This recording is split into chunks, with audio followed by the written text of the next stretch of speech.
উভয় এবং সঙ্গে আছেন আমাদের জেলা সম্পাদক নিরঞ্জন সহি, পরিতোষ পট্টনাথ, জেলা সম্পাদক মন্ডলীর সদস্য, জেলা কমিটির সদস্য রামগড়ি ছাত্র ও শৈফুল্লাহ সহ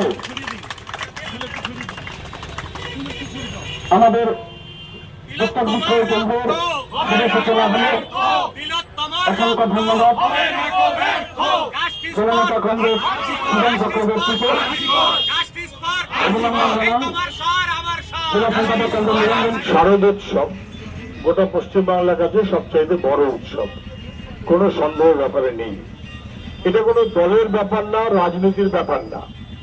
যারা শাসক দল আছেন তারা তাদের দল যারা তৈরি হয়েছে অথবা তারা যারা জন্মেছেন তার আগে থেকেই পশ্চিমবাংলায় দুর্গাপুজো এবং তাকে কেন্দ্র করে শারদোৎসব পরিচালিত হয়ে থাকে।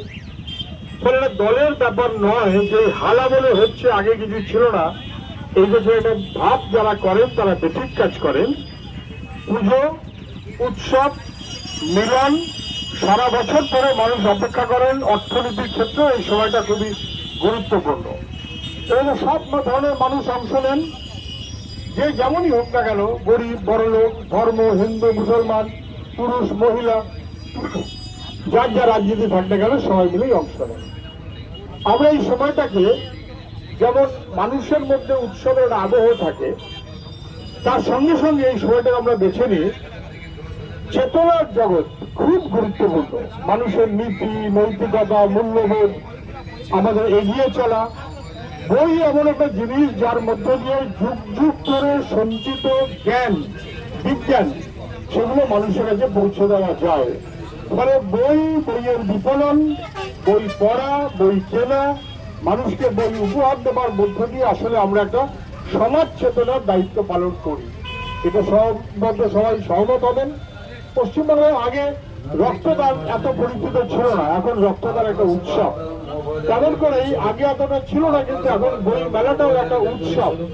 গোটা সমাজ জীবনকে বিশেষ করে বামফ্রন্টের সময় তারা সবাই মিলে চেষ্টা করেছেন যাতে মানুষ সেই মনোভাবে চলতে পারেন যেখানে আমার উৎসব আরো 10 জন মানুষকে এবং সমাজকে এগিয়ে নিয়ে যাওয়ার ব্যবস্থা করতে পারে। স্বাভাবিক কারণে নানান অসুবিধে, এবার বিশেষ করে এবার নানান অসুবিধে। যখন উমা প্যান্ডেলে আসছে, বাপের বাড়ি আসছে, পুজো হবে।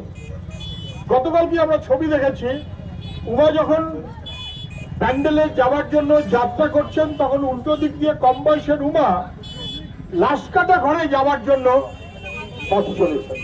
খুবই দুর্ভাগ্য। জয়নগরের ফুটফুটে 9 বছর বয়সে সেই বাচ্চা মেয়েটি, এটা আমাদের গোটা বাংলাকে অসম্মানিত করে। পটাশপুরে একই রকম ঘটনা দেখলাম এবং পারলে প্রায় রোজ যাত্রাগাছি, নিউ টাউন, তার আগে কাটোয়া, তার আগে কামদুনি, তার আগে কাকদ্বীপ, তার আগে ধূপগুড়ি, কোথায় না হাঁসখালি, একের পর এক পার্ক স্ট্রিট।